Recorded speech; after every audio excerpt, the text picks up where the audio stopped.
વિરોધી દુશ્મન દેશના સૈનિકના આતંકવાદીઓની છાતી પર જ્યારે ગોળી જાય ને તો એ પણ આપણે સ્વદેશી હોવી જોઈએ।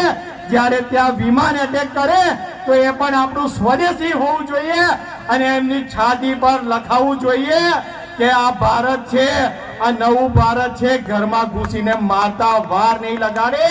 એના માટે આજે આપણે સૌ કોઈ સ્વદેશીનો આગ્રહ રાખી રહ્યા છે અને આવનાર દિવસમાં ટાઈમ ખૂબ વધી ગયો છે, માફ કરજો, પરંતુ આવનાર વર્ષોમાં આવનાર દિવસોમાં આપણે સૌ કોઈ સ્વદેશી બનાવટની વસ્તુ ઉપયોગ કરવાનો આગ્રહ રાખીએ।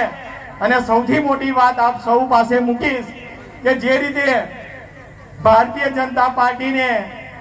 જનતા પાર્ટીને ઉમેદવારોને આપણો કાર્યકર્તા જીતાડે છે તો તમને સૌને હું નવી એક જવાબદારી એક તમારા ખભે ભાર મૂકીને જવા માંગુ છું કે આવનાર તાલુકા પંચાયત, જિલ્લા પંચાયત, નગરપાલિકાની ચૂંટણીમાં તમારે સૌ કોઈએ ભારતીય જનતા પાર્ટીના ઉમેદવારને જીતાડીને લાવવાનો છે। તમારે તમારી તાકાત મુજબ આપણી ભારતીય જનતા પાર્ટીને જીતાડવામાં લાગી જવાનું છે। કદાચ મનભેદ હશે, કોઈ માટે મનભેદ હોય, મતભેદ હોય, સૌ કોઈ સાઈડ પર મૂકી દેજો, મતભેદ રાખજો, મનભેદ ના રાખતા।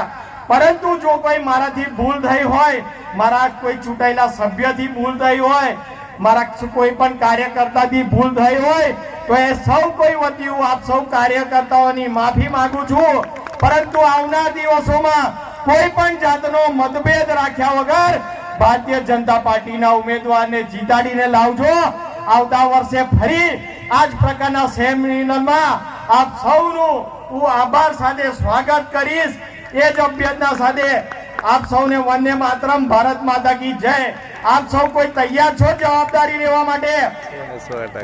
છો તો બે હાથ ઊંચા કરીને એકવાર ભારત માતાનો જયઘોષ થઈ જાય, ભારત માતા કી જય, ભારત માતા કી જય। ખૂબ ખૂબ આભાર। મિત્રો, પાદરાનું હૃદય જીતનાર આવ્યા ચૈતન્યસિંહ ઝાલા સાહેબ, તાળીઓ વડે અભિવાદિત કરીશું। આપનો ખૂબ ખૂબ આભાર, અભિનંદન।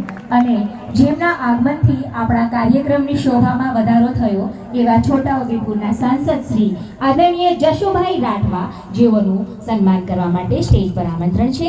પૂર્વ પ્રમુખ પાદરા શહેર કૌશિકભાઈ, પૂર્વ મહામંત્રી પાદરા તાલુકા મહેન્દ્રસિંહ પઢિયાર, પાદરા નગરપાલિકા કોર્પોરેટર